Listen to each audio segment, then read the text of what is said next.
নমস্কাৰ, মই লক্ষীমণি দাসে অকণমানিকা ভিডিঅ' এটালৈ সকলোকে আকৌ এবাৰ স্বাগতম জনাইছোঁ।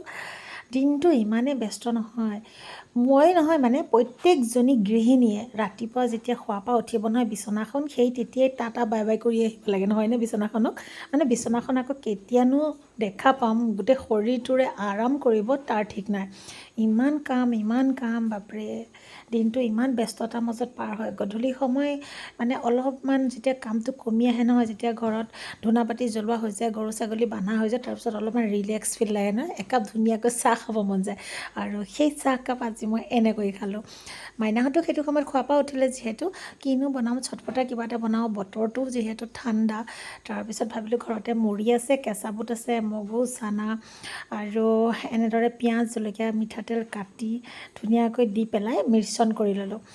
মিঠাতেল কাটি নহয় দেই, মিঠাতেল অলপমান দি লৈছোঁ, দি পেলাই ধুনীয়াকৈ গোটেই মিশ্ৰণ কৰি ল'লোঁ। মিশ্ৰণ কৰাৰ পাছত এনেদৰে একাপ গাখীৰৰ চাহ বনাই ল'লোঁ। গাখীৰৰ চাহকাপৰ লগত মই মানে ধুনীয়াকৈ খাবলৈ বহিছোঁ।